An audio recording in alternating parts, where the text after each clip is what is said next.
अपने पहले भाषण में ट्रंप की चीन को खुली चुनौती, पनामा कैनाल से चीन का दबदबा खत्म करेंगे, ये ट्रंप ने कहा है। अमेरिका के दुश्मनों को हराकर रहेंगे निर्माण क्षेत्र में, चीन को पीछे छोड़ेंगे, अमेरिकी सेनाएं दूसरे देश में नहीं लड़ेंगी, ये भी ट्रंप ने कहा।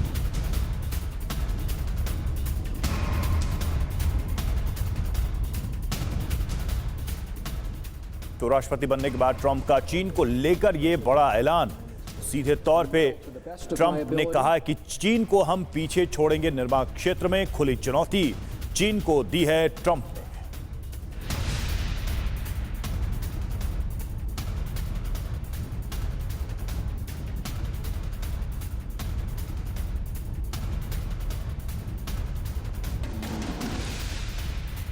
चीन का विस्तारवादी मंसूबा लगातार बढ़ रहा है। ट्रंप के सत्ता में आने के बाद से चीन की परेशानी बढ़ सकती है। साउथ चाइना सी में टकराव बढ़ सकता है क्योंकि ट्रंप ने ऐसी रणनीति तैयार की है जिससे ड्रैगन बैकफुट पर आ सकता है। जबकि जवाब देने के लिए चीन ने साउथ चाइना सी में ताइवान और फिलीपींस की घेराबंदी शुरू कर दी है। ट्रंप काल शुरू होने से सबसे ज्यादा चौकन्ना चीन हो गया है क्योंकि ट्रंप के शासन में चीन के विस्तारवादी मंसूबे आगे नहीं बढ़ सकते। इसके लिए ट्रंप टीम ने एक बड़ी प्लानिंग की है जिससे बीजिंग में कोहराम मच गया है।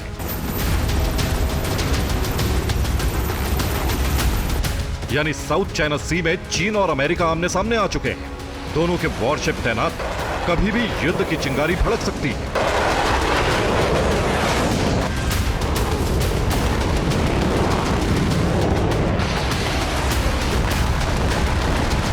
दोनों देश को लेकर चीन और अमेरिका में दुश्मनी बढ़ गई है। जहां चीन ताइवान को अपना हिस्सा मानता है जबकि ताइवान को अमेरिका स्वतंत्र देश घोषित कर चुका है। इसलिए चीन ताइवान पर संपूर्ण कब्जा करना चाहता है। चीन ने अपने वॉरशिप ताइवान स्ट्रेट में लगा दिए हैं। इसी तरह चीन के जहाज फिलीपींस की समुद्री सीमा में घुस गए हैं जिन्हें हटाने के लिए अमेरिका अपने वॉरशिप भेज सकता है। कुल मिलाकर फिलीपींस से लेकर ताइवान तक हालात काफी तनावपूर्ण हैं। जबकि ट्रंप के सत्ता में लौटने से चीन की बेचैनी भी लगातार बढ़ रही है। फिलीपींस ताइवान के अलावा इसके पीछे हांगकांग भी है क्योंकि इलेक्शन कैंपेन के दौरान ट्रंप ने एक बयान दिया था, अगर वो सत्ता में लौटे तो क्या कर सकते हैं। जब एक इंटरव्यू में उनसे पूछा गया था कि वो हांगकांग में लोकतंत्र समर्थक जिमी लाई को लेकर क्या कदम उठाएंगे तो उन्होंने कहा था, जेल में बंद लोकतंत्र समर्थक कार्यकर्ता जिमी लाई को रिहा करना बहुत आसान होगा। मैं 100% उन्हें बाहर निकाल लूंगा।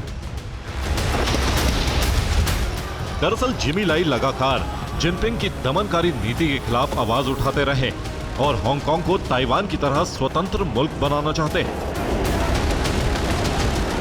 अमेरिका लगातार इस आंदोलन का समर्थन करता रहा है। ट्रंप के पहले कार्यकाल में हांगकांग में आंदोलन काफी आगे बढ़ा था। अब चीन को खतरा है कहीं ट्रंप के आने से फिर से उसी तरह का आंदोलन न शुरू हो जाए, कहीं हांगकांग ताइवान न बन जाए। इसलिए चीन ने चेतावनी दी है। हमें उम्मीद है कि सभी देश हांगकांग विशेष प्रशासनिक क्षेत्र का सम्मान करेंगे और राजनीतिक हस्तक्षेप से बचेंगे। अमेरिका का किसी भी तरह का हस्तक्षेप द्विपक्षीय संबंधों पर असर डाल सकता है। इस बीच चीन ने साउथ चाइना सी में ताइवान से लेकर फिलीपींस तक अपने वॉरशिप लगा दिए हैं और दोनों के समुद्री सीमा में गश्त कर रहा है। साथ ही हाइपरसोनिक मिसाइल का अंतिम सफल परीक्षण करके अपनी ताकत की नुमाइश की।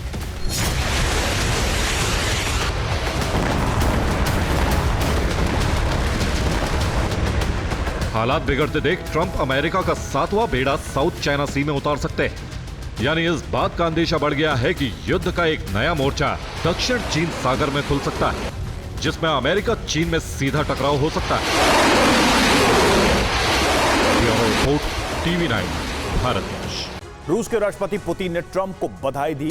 हमने राष्ट्रपति ट्रंप का बयान सुना है। पुतिन ने कहा, ट्रंप सरकार से बातचीत के लिए तैयार, समानता और सम्मान के सिद्धांतों पर बातचीत के लिए तैयार, रूस यूक्रेन जंग के समाधान के लिए बातचीत के लिए तैयार, विश्व युद्ध रोकने के लिए ट्रंप के बयान का स्वागत किया है पुतिन ने।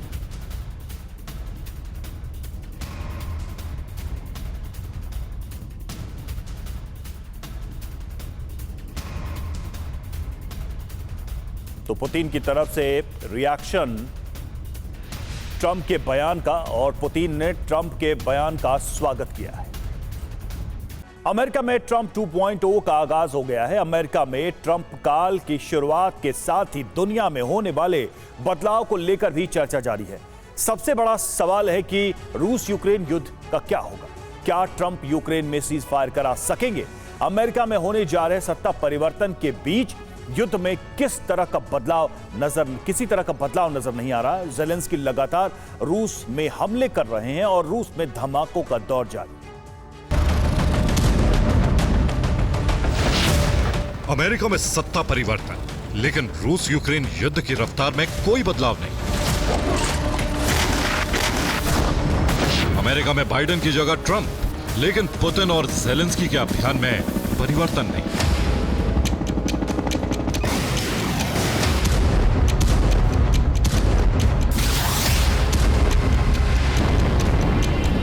यूएस में जिस वक्त ट्रंप का शपथ का काउंटडाउन चल रहा था, उस वक्त भी यूक्रेनी ड्रोन रूस में बारूद बरसा रहे थे। रूस में आग की लपटें उठ रही थी।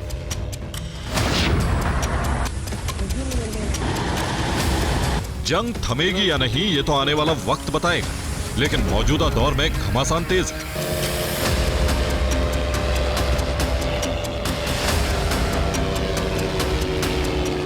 यूक्रेन का एक ड्रोन फिर करीब 1200 किलोमीटर तक रूस में घुसने में कामयाब हुआ और फिर तातारस्तान के कजान में धमाका हुआ।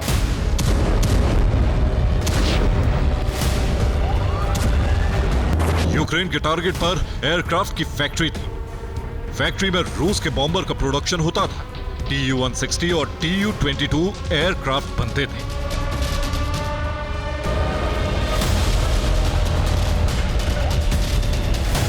यूक्रेन का ड्रोन जिस इलाके में पहुंचा वो एक बेहद सुरक्षित इलाका है, लेकिन सुबह यहां कई धमाके हुए।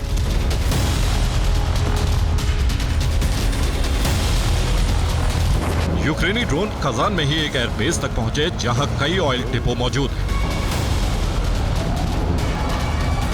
रूस सभी ड्रोन को मार गिराने का दावा कर रहा है, लेकिन तस्वीरें दावों पर सवाल उठा रही हैं।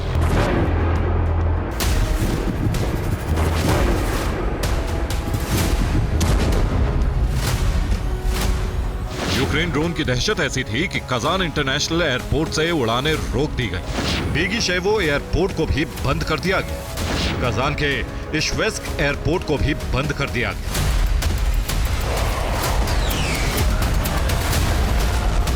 20 जनवरी को इन हमलों से ठीक पहले 18 जनवरी की रात को यूक्रेन ने 2 रूसी ऑयल डिपो पर हमला किया था।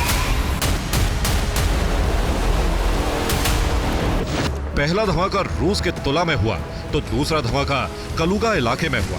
दोनों जगहों पर भयंकर आग लग गई।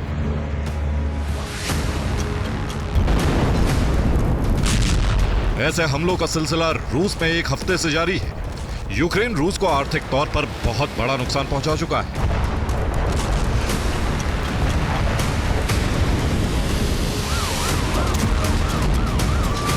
एलेक्सेनो chemical plant Tula, Crystal plant Saratov, Taneco oil refinery Tatarstan, Kazan plant Tatarstan, Bryansk chemical plant Bryansk, Russian compressor station अजोवसागर।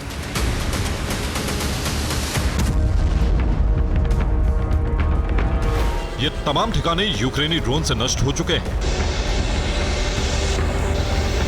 Kursk में रूस जिस तरह से खुद अपनी जमीन जला रहा है, ठीक उसी तरह यूक्रेन भी डोनेस्क में लगातार हार और कब्जे के डर से अपनी जमीन जलाने लगा है।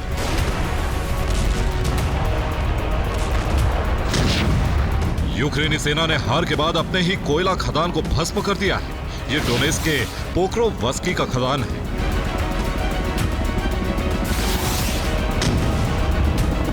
यहां यूक्रेनी फौज ने मोर्चा छोड़ने से पहले कोयले के खदान को भस्म कर दिया।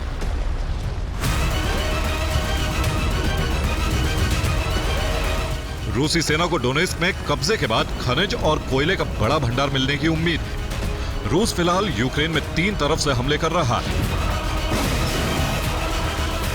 पुतिन सीज फायर की बातचीत शुरू करने से पहले यूक्रेन को किस हाल में पहुंचाना चाहते हैं, ये आपको बताते हैं। और रिपोर्ट्स के मुताबिक पुतिन चाहते हैं कि पूर्वी यूक्रेन में रूस का प्रशासक हो और उसे स्वायत्तता दी जाए। ये वही डोनबास का इलाका है जहां लुहांस्क डोनेस्क है और इस इलाके पर कब्जा करना पुतिन का बहुत पुराना मिशन है और डोनेस्क में लगातार रूस की विजय हो रही है। दक्षिण यूक्रेन में भी रूस एक बड़े इलाके पर अपना अधिकार चाहता है ताकि यूक्रेन काला सागर से दूर हो जाए और क्रीमिया की सुरक्षा भी सुनिश्चित हो सके। काला सागर के जरिए रूस यूक्रेन के व्यापार पर नियंत्रण चाहता है। रूस यहां ओडिशा मेलिटोपोल में हमले कर रहा है। खेरसोन के बड़े हिस्से पर रूस का कब्जा है। पश्चिम में भी रूस बफर जोन बनाना चाहता है। ये वो इलाका है जहां पोलैंड और स्लोवाकिया, रोमानिया जैसे देशों की सीमा है। रूस नहीं चाहता कि इन देशों से यूक्रेन को कोई मदद मिल सके। नाटो की सेना इस सीमा से यूक्रेन में घुस सके। अगर पुतिन की शर्तें मानी गई तो तस्वीर कुछ ऐसी होगी। यूक्रेन की 3 तरफ से रूस की सेना तैनात रहेगी। यूक्रेन एक छोटे से इलाके में सिमट जाएगा। रूस चाहता है कि यूक्रेन कभी नाटो में शामिल न हो। इसके लिए कानून बने, यूक्रेन में न सेना हो न ही हथियार रहे। यूक्रेन की सुरक्षा की जिम्मेदारी रूस के हवाले की जाए।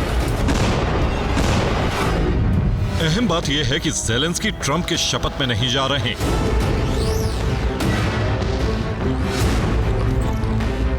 ज़ेलेंस्की ने घरेलू काम का हवाला दिया है, लेकिन सवाल उठ रहे हैं कि युद्ध काल में 35 देशों की यात्रा कर चुके ज़ेलेंस्की ट्रंप के शपथ से खुद को दूर क्यों रख रहे हैं।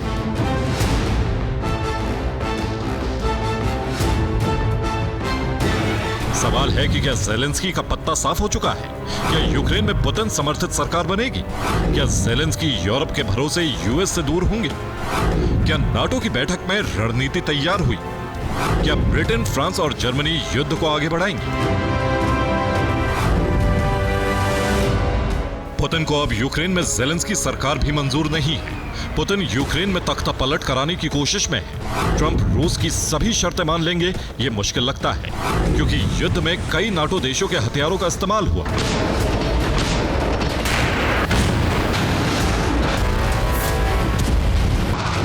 नाटो देशों ने अमेरिका के नेतृत्व में ही यूक्रेन की मदद की है।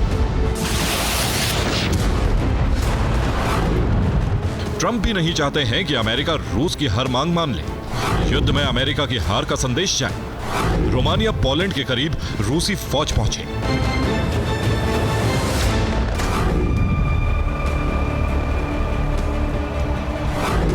पुतिन ने ट्रंप पर दबाव बनाने का अभियान छेड़ दिया है। पहली बार रूस ने युद्ध में 6th जनरेशन फाइटर जेट को उतारा है।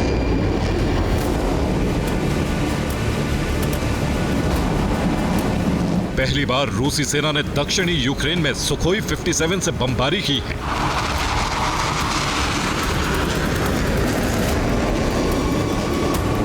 पुतिन की न्यूक्लियर तैयारी को लेकर भी अमेरिका को कई रिपोर्ट मिल चुकी है।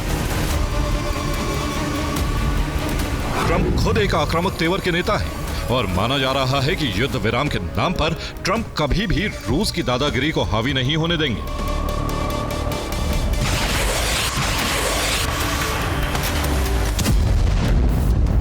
इसलिए माना जा रहा है कि ट्रंप पुतिन के बीच बात बिगड़ी तो युद्ध महायुद्ध में बदल सकता है।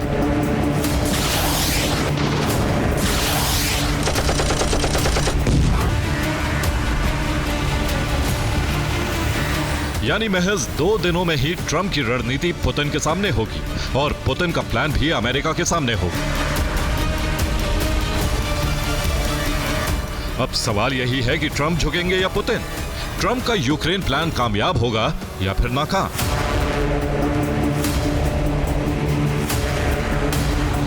दो महाशक्तियों का तालमेल किन शर्तों पर बन सकेगा? Bureau report, TV9 Bharatvarsh. वहीं कुर्स में रूस का हवाई हमला, ग्लाइड बम से रूस का प्रहार। हमले में यूक्रेनी ठिकाना नष्ट हो गया।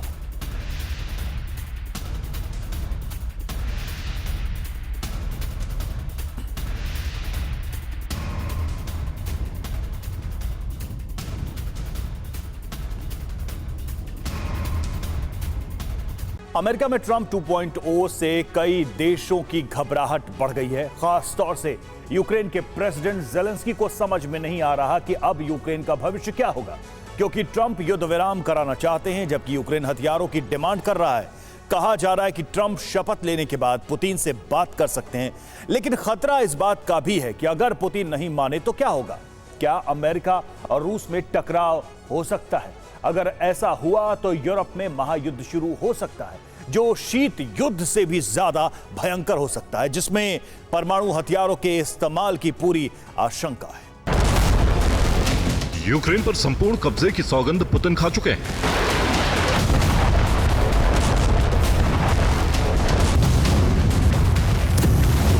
अब या तो सौगंध पूरी होगी या फिर यूक्रेन तबाह होगा।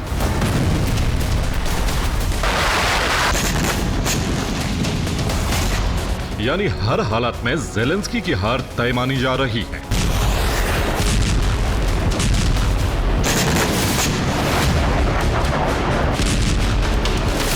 इस बीच जो भी उम्मीद है वो डोनाल्ड ट्रंप से है। अगर किसी तरह युद्ध विराम हो जाए तो यूक्रेन को कुछ हिस्सा बच सकता है।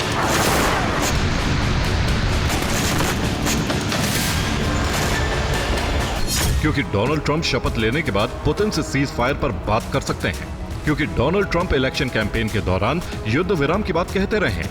1 साल पहले भी उन्होंने वही कहा था और 1 दिन पहले भी इसी तरह का बयान दिया।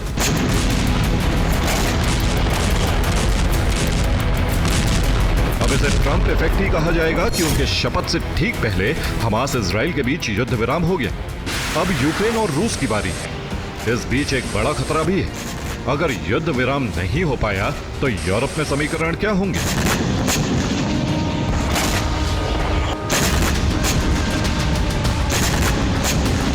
अगर पुतिन ट्रंप की बात नहीं मानते हैं, युद्ध विराम के लिए तैयार नहीं होते हैं, तो यूरोप में स्थिति खौफनाक हो सकती है। ट्रंप पुतिन की अच्छी दिख रही केमिस्ट्री कोहराम में भी बदल सकती है। अगर युद्ध विराम नहीं हुआ तो ट्रंप से पुतिन का टकराव भी हो सकता है।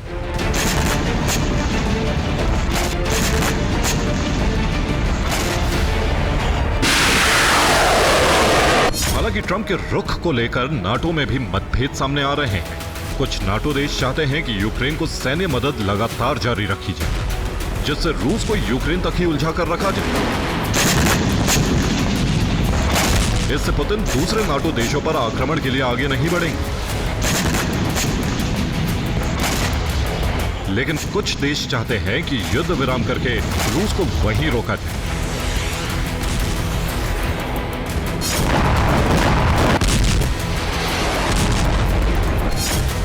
ब्रिटेन, फ्रांस, जर्मनी, पोलैंड और रोमानिया लगातार यूक्रेन को सैन्य मदद पहुंचा रहे हैं, जो नहीं चाहते कि यूक्रेन रूस के सामने कमजोर पड़े। कुछ नाटो देश नहीं चाहते कि यूक्रेन को हथियार दिए जाएं। इसमें हंगरी, ग्रीस, स्लोवाकिया और तुर्की जैसे देश शामिल हैं। हालांकि इसके पीछे गैस सप्लाई का दबाव भी हो सकता है। अगर यूक्रेन को हथियार देना जारी रखा तो रूस गैस सप्लाई को रोक सकता है।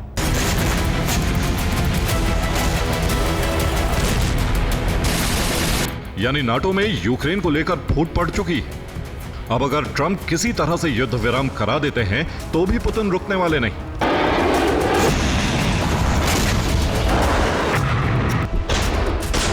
इसका खतरा फ्रांस, ब्रिटेन जता चुके हैं। ऐसी स्थिति में रूस और नाटो के बीच इतिहास की सबसे बड़ी जंग शुरू होने के पूरे आसार हैं।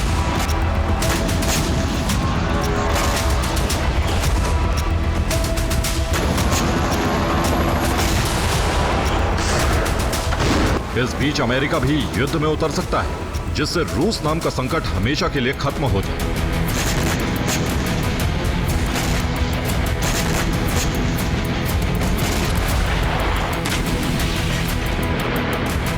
इसका अंदेशा यूएस आर्मी के पूर्व कमांडर बेन होजेस ने भी जताया है।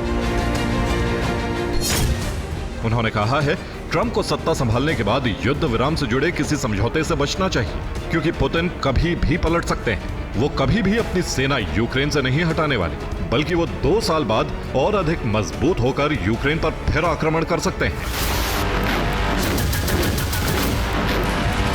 नाटो देशों को इसका अंदाजा है, इसलिए ट्रंप की शर्तों के मुताबिक अपना रक्षा बजट बढ़ा रहे हैं, क्योंकि ट्रंप किसी भी सूरत में नहीं चाहेंगे कि नाटो रूस के सामने कमजोर पड़े, भले ही वो युद्ध विराम कराना चाहते हैं।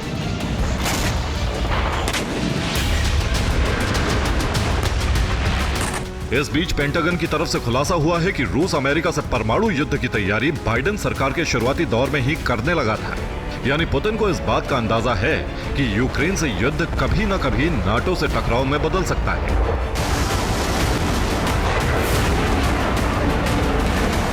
जहां अमेरिका से टकराव तय है। इसी वजह से अमेरिका ने पिछले कुछ वक्त में यूरोप में अपने एयरबेस को वॉर रेडी करने के लिए अच्छा खासा निवेश किया है, जिससे तुरंत पलटवार किया जा सके। रूस के खतरे को देखते हुए अमेरिका ने यूरोप में अपने एयरबेस वॉर रेडी कर दिए हैं, जबकि इसके लिए अच्छा खासा पैसा खर्च किया गया है। आइसलैंड के कैफलेविक एयरबेस पर 1246 करोड़ खर्च किए गए, जबकि बाल्टिक देश एस्टोनिया में हमारी एयरबेस 1202 करोड़ का यहां पर निवेश किया गया। नॉर्डिक देश नॉर्वे में मौजूद राइगी एयर स्टेशन को वॉर रेडी करने के लिए 891 करोड़ रुपए खर्च किए गए। स्लोवाकिया के मलेकी एयरबेस के रखरखाव के लिए 2077 करोड़ लगा दिए गए। इसी तरह लातविया के लिवेरेट एयरबेस पर 337 करोड़ खर्च किए गए। रोमानिया के कैंपिया एयरबेस पर 259 करोड़, लक्समबर्ग के सानेम एयरबेस को मेंटेन करने के लिए 5,837 करोड़ रुपए खर्च किए गए, जबकि हंगरी के कैक्सेमेट एयरबेस को वॉर रेडी करने के लिए 4,803 करोड़ हाल ही में खर्च किए गए। अमेरिका की तैयारी बता रही है कि ट्रंप दोनों विकल्प के लिए तैयार है। अगर पुतिन युद्ध विराम के लिए तैयार हो गए तो ठीक, नहीं तो ट्रंप के पास युद्ध का विकल्प भी है।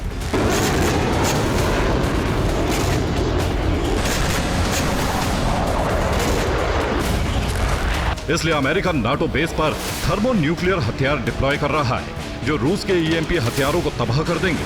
साथ ही रूस के एनर्जी सेक्टर में भी भारी तबाही मचा सकते हैं। अभी अमेरिका B-61 थर्मोन्यूक्लियर बम का एडवांस वर्जन डिप्लॉय करने जा रहा है। B-61-12 एयर ड्रॉप ग्रेविटी बम 50,000 टन TNT के बराबर है। यह 12 फीट लंबा 50 किलो टन के वॉरहेड से लैस होता है।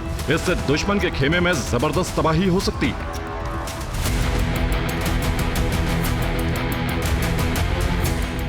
जबकि रूस भी पलटवार की तैयारी कई साल पहले कर चुका है। यहां तक कि पुतिन ने परमाणु हथियारों के इस्तेमाल की मंजूरी भी दी थी, लेकिन वो खतरा टल गया। वॉशिंगटन पोस्ट के एक आर्टिकल में CIA से मिली जानकारी पर जानकारी दी गई। दिसंबर 2022 में रूसी सेना खार्किव से खेरसोन की तरफ बढ़ रही थी। तब पुतिन ने 30,000 सैनिक वहां लगाए थे। इस दौरान यूक्रेनी सेना ने खार्किव से रूसी सैनिकों को धकेल दिया था। तब इस बात की आशंका थी कि रूस परमाणु हथियार का इस्तेमाल करेगा।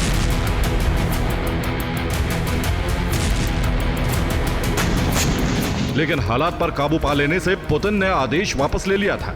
यानी पुतिन शुरुआत से ही परमाणु हमले के लिए तैयार रहे हैं। ऐसे में जब यूक्रेन पर संपूर्ण कब्जा नहीं हुआ, तब भी परमाणु हमला कर सकते हैं, फिर चाहे सामने नाटो ही क्यों ना हो।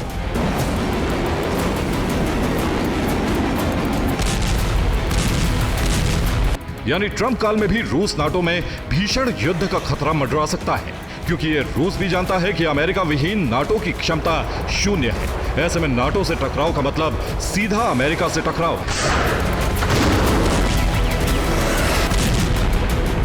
और अमेरिका की एटमी बॉम्बर्स की नाटो बेस पर तैनाती बता रही है कि डोनाल्ड ट्रंप किसी भी तरह का जोखिम नहीं लेना चाहते। वो पहले युद्ध विराम का रास्ता अपनाएंगे। अगर उनका मिशन कामयाब नहीं हुआ तो यूरोप एक महायुद्ध में घिर सकता है, जो कोल्ड वॉर से भी ज्यादा खौफनाक और विनाशकारी साबित हो सकता है। Bureau report, TV9 Bharatvarsh.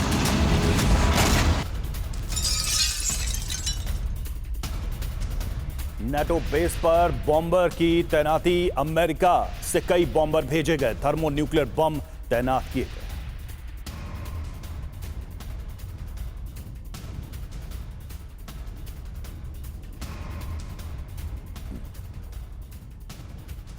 पहले कार्यकाल में ट्रंप का अहम टारगेट ईरान था। वो डोनाल्ड ट्रंप ही थे जिन्होंने ईरान के साथ न्यूक्लियर समझौते को खत्म कर उस पर कई प्रतिबंध लगा दिए। ऐसे में माना जा रहा है कि ट्रंप के दूसरे कार्यकाल में वो ईरान को लेकर कड़े फैसले ले सकते। माना तो यहां तक जा रहा है कि ट्रंप बेंजामिन नेतन्याहू को ईरान के परमाणु ठिकानों पर हमले को हरी झंडी भी दे सकते हैं। इधर ईरान ने कई आशंकाओं के बीच शक्ति प्रदर्शन शुरू कर दिया है। सवाल है कि क्या ट्रंप काल शुरू होने के साथ ही अरब युद्ध का सबसे विनाशक दौर शुरू हो जाएगा? इस रिपोर्ट में देखिए। तारीख 9 मई 2018, जगह वॉशिंगटन, अमेरिका। 6 साल पहले डोनाल्ड ट्रंप ने अमेरिका से वादा किया था कि वो ईरान को अमेरिका और दुनिया के लिए खतरा नहीं बनने देंगे।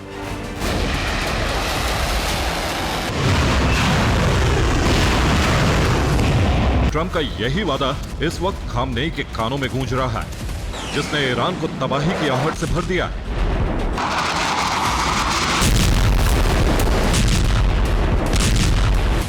ईरान को डर है कि ट्रंप दूसरे कार्यकाल में अपनी वही शपथ पूरी कर सकते हैं जो उन्होंने साल 2018 में ली थी।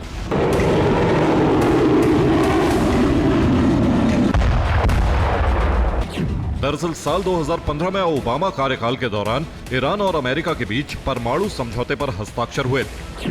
परमाणु कार्यक्रम रोकने के बदले ईरान को प्रतिबंधों में ढील दी गई। साल 2018 में ट्रंप कार्यकाल के दौरान उन्होंने अमेरिका को इस समझौते से बाहर कर लिया। साथ ही ईरान पर आर्थिक प्रतिबंध और कड़े कर दिए गए।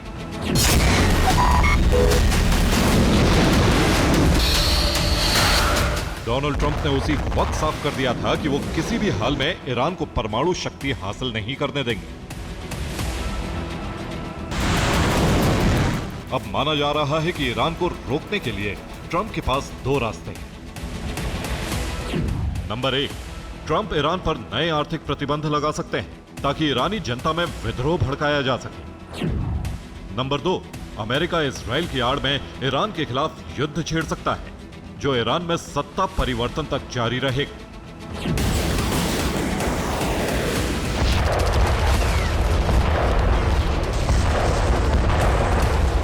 ज्यादातर एक्सपर्ट्स की माने तो ट्रंप खामनेई को रोकने के लिए युद्ध का रास्ता अख्तियार कर सकते हैं, जो अगले 48 घंटे में शुरू हो सकता है।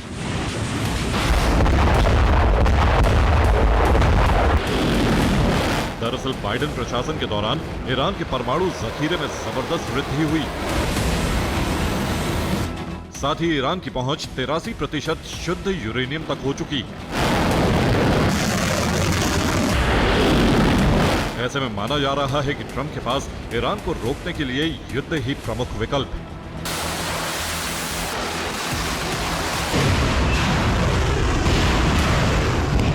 सिर्फ इतना ही नहीं, वॉर एक्सपर्ट्स की माने तो ट्रंप के पास ईरान पर हमले की कई वजहें हैं। वजह नंबर 1, गाजा युद्ध में ईरान का खुलकर साथ देना। वजह नंबर 2, ईरान का प्रॉक्सी नेटवर्क दुनिया के सामने आना। वजह नंबर 3, प्रतिबंध के बाद भी उसके पास मौजूद 83% शुद्ध यूरेनियम। इधर अमेरिका से भी लगातार ऐसी मांगे उठ रही हैं जो ईरान पर हमले के लिए ट्रंप को शह दे रही हैं। दरअसल ट्रंप के करीबी सेनेटर लगातार ईरान पर हमले की मांग कर रहे हैं। हाल ही में अमेरिका सेनेटर लिंडस ग्राहम ने एक इंटरव्यू के दौरान कहा, हम कूटनीति के जरिए ईरान के परमाणु कार्यक्रम को खत्म नहीं कर सकते। कूटनीति के जरिए ऐसे होने का 1 ट्रिलियन में सिर्फ एक मौका है। अमेरिका इजराइल की मदद से ईरान को नष्ट कर सकता है। ऐसा होने की संभावना 90% है। साफ है, अमेरिका में ईरानी परमाणु ठिकाने पर हमले की मांग जोर पकड़ रही है। ऐसे में माना जा रहा है कि ट्रंप प्रशासन में पहला ब्लास्ट ईरान के न्यूक्लियर ठिकानों पर हो सकता है।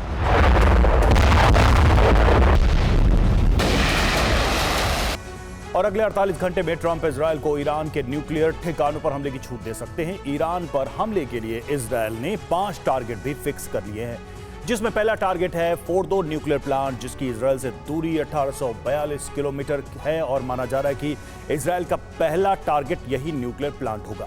इजराइल का दूसरा टारगेट अराक एटमी सेंटर हो सकता है, जिसकी तेल अवीव से दूरी 1712 किलोमीटर है। इजराइल मिसाइल दागकर इस एटमी सेंटर को दहला सकता है। इजराइल का तीसरा टारगेट नतांज परमाणु लैब हो सकती है, जो तेल अवीव से 2027 किलोमीटर दूर है। इजराइल का चौथा टारगेट इस्फहान परमाणु सेंटर हो सकता है, जो तेल अवीव से 1982 किलोमीटर दूर है। यहां इजराइल तबाही मचा सकता है। इजराइल का पांचवा और अहम target Bushehr nuclear power plant हो सकता है। इसकी इजराइल से दूरी 2072 किलोमीटर है, जिसे तबाह करने के लिए अगले 48 घंटे में मिसाइल स्ट्राइक की जा सकती है। खामनेई भी इस बात से वाकिफ हैं कि ट्रंप शपथ के बाद इजराइल को हमले की हरी झंडी दे सकते हैं। ऐसे में ईरान ने इजराइल के हमलों को रोकने और पलटवार के लिए बड़ी तैयारी की है।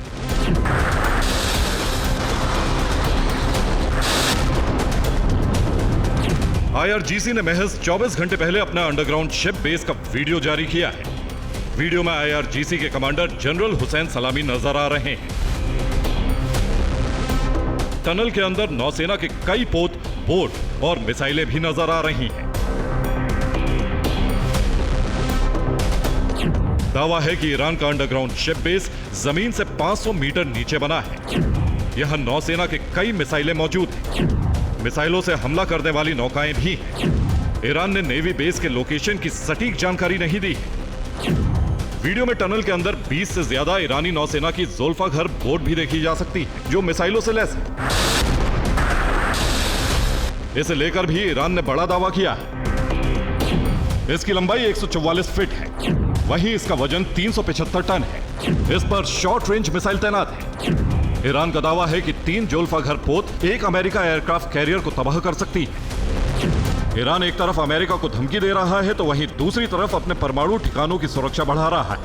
हाल ही में ईरान ने अपने न्यूक्लियर ठिकानों पर खोरदार 15 एयर डिफेंस सिस्टम को तैनात कर दिया है, जिसका वीडियो भी ईरान ने जारी किया था। इजराइल की खुफिया एजेंसी मोसाद को लेकर भी ईरान ने जबरदस्त व्यूह रचना की है। मोसाद को रोकने और तबाह करने का जिम्मा ईरान ने अपने हैकिंग ग्रुप हंडाला को सौंपा है, जो आज रात कुछ बड़ा करने वाला है। हंडाला हैकिंग ग्रुप ने एक एनिमेशन वीडियो जारी किया है। इस वीडियो के जरिए दावा किया गया है कि हंडाला 20 जनवरी को मोसाद की नींव हिला देगा। एनिमेशन के जरिए बताया गया है कि उसके पास मोसाद के 3 टीबी के सीक्रेट दस्तावेज हैं, जो मोसाद के फाइनेंशियल नेटवर्क से जुड़े हैं। साफ है, पहले टर्म की तरह ही ट्रंप का पहला टारगेट इस बार भी ईरान ही होने वाला है।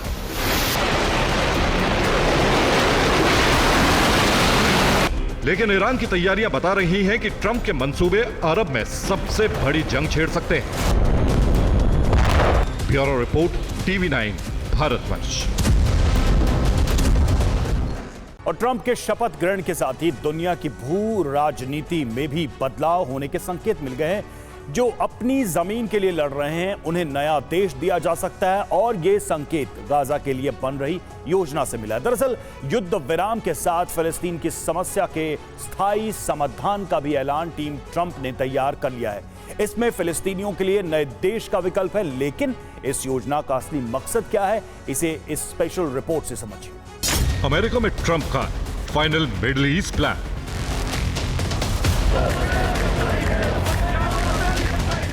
अमेरिका में सत्ता परिवर्तन के साथ ही वैश्विक राजनीति में भी बदलाव की शुरुआत के संकेत मिलने लगे।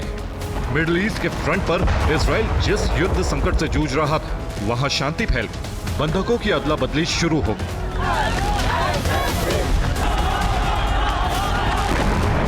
लेकिन विनाश की बुनियाद पर गाजा में स्थापित हुई शांति की मियाद बहुत छोटी है।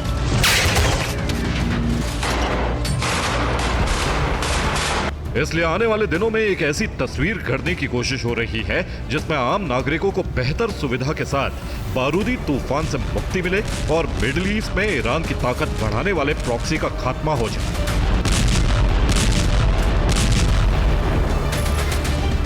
ट्रंप के इस प्लान का खुलासा उनके दूत स्टीव विटकॉफ की रिपोर्ट से होता है, जिसकी भूमिका को पहले समझ लीजिए। ये तस्वीर तब की है जब रेड क्रॉस की मध्यस्थता में इजराइल से छोड़े गए गाजा के नागरिक अपनों के बीच पहुंचे और इन बंधकों की अगवानी करने हमास के लड़ाके पहुंच गए। ये वही लड़ाके हैं जिनके पास 24 बटालियन थे, जिसमें 30,000 से ज्यादा लड़ाके थे। इन पर इजराइल ने बेतहाशा बारूद बरसाए, उनकी सुरंगें भी ध्वस्त कर दी गई, उनके लीडर्स को भी मार दिया, लेकिन इनका खात्मा नहीं हुआ। और इसका कारण है इजराइल की कार्रवाई में हुई देरी। इजराइल पर 7 अक्टूबर 2023 को हमला हुआ था, लेकिन जवाबी कार्रवाई इजराइल ने 27 अक्टूबर से शुरू की और ये समय उन्हें अपने आप को महफूज रखने के लिए मिल गया। लेकिन यही तस्वीर इजराइल के लिए भविष्य का संकट बन गई, जिसे टीम ट्रंप ने आंक लिया है। टीम ट्रंप इस निष्कर्ष पर पहुंची है कि गाजा पर हमास ने कभी नियंत्रण नहीं खोया। हमास हमेशा से लड़ाकों की भर्ती करने में भी सक्षम था।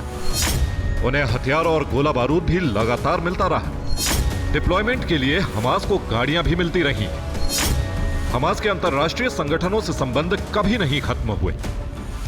इसलिए हमास को लेकर टीम ट्रंप ने एक ऐसा प्लान बनाया है जो संघर्ष का समूल अंत होगा, और इस प्लान को धरातल पर उतारने की जिम्मेदारी मिलेगी अरब देशों को।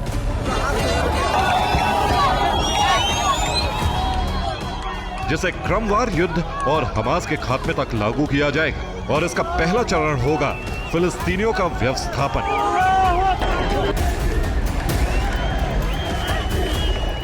दरअसल मिडिल ईस्ट की जिम्मेदारी ट्रंप के जिस दूत को मिली है, उन्होंने इस प्लान की शुरुआत के लिए एक रिपोर्ट तैयार की है, जिसमें पहला कदम गाजा का पुनर्निर्माण है, और इसके लिए फिलिस्तीनियों को गाजा से बाहर इंडोनेशिया में बसाया जा सकता है।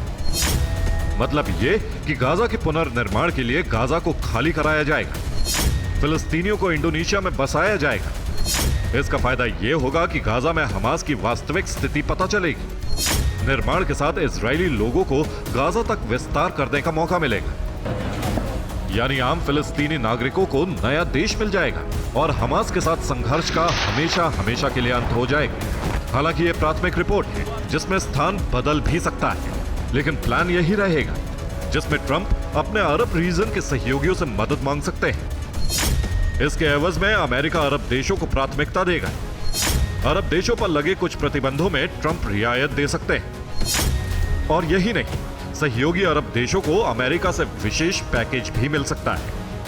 हालांकि ये प्लान सिर्फ गाजा के लिए है, लेकिन हालात बता रहे हैं कि इसमें वेस्ट बैंक को भी शामिल किया जा सकता है, ताकि फिलिस्तीनियों और यहूदियों के बीच न सिर्फ संघर्ष का अंत हो, बल्कि ईरान के हथियारों के दम पर बारूदी खेल में शामिल होने वाले संगठनों को भी पूरी तरह से कुचला जा सके। और इसके संकेत वेस्ट बैंक से आने वाली तस्वीरें देती हैं।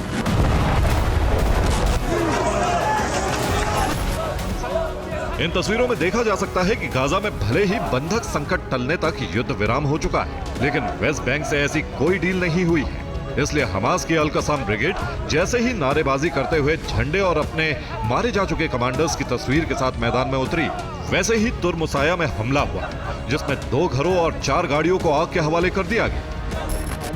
यानी फिलिस्तीनियों के व्यवस्थापन की डील में वेस्ट बैंक भी शामिल हो सकता है, और इसमें भूमिका निभाने वाले मध्यस्थों को अमेरिका की तरफ से विशेष छूट भी मिल सकती है, ताकि आम फिलिस्तीनियों को दूसरी जगह बसाने में आसानी हो।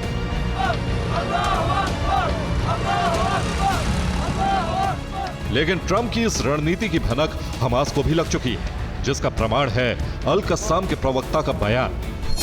अबू ओबैदा ने वेस्ट बैंक में संघर्ष बढ़ाने का आह्वान किया है। इसके अलावा ईरान, हूती और हिजबुल्लाह की मदद भी मांगी है।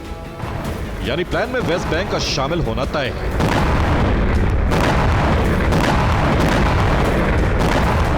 लेकिन सवाल यह है कि क्या फिलिस्तीनी अपनी जमीन छोड़ेंगे? क्या इंडोनेशिया को अपना देश बनाएंगे? इस सवाल का जवाब फिलहाल तो किसी के पास नहीं, लेकिन माना जा रहा है कि अगर फिलिस्तीनी इंडोनेशिया का प्रस्ताव ठुकराते हैं तो अमेरिका किसी नए टापू को खरीदकर फिलिस्तीनियों को बसा सकता है, और ये जगह ग्रीनलैंड होने की संभावना ज्यादा है, क्योंकि अमेरिका इसे खरीदने की इच्छा भी रखता है, जहां बसाहट के लिए मनाने की जिम्मेदारी ट्रंप के लेबनानी मूल के समधी मसाद बौलौस को दी जा सकती है। और अगर सब प्लान के मुताबिक होता है तो फिर हमास जड़ से खत्म हो जाएगा, इजराइल का विस्तार भी हो जाएगा।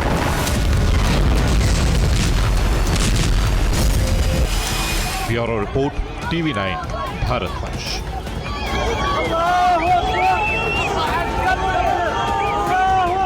और डोनेस्क में रूस का बड़ा प्रहार, जहां यूक्रेन के 3 टैंक और 2 वाहन नष्ट किए। इस हमले में यूक्रेन की सेना 5 किलोमीटर पीछे हटी है। बड़ी जानकारी सामने आ रही है, यूक्रेन पर यह हमला हुआ है। डोनेस्क में रूस ने बड़ा प्रहार किया है, यूक्रेन के 3 टैंक और 2 वाहनों को नष्ट कर दिया है। यूक्रेन की सेना 5 किलोमीटर पीछे हट गई।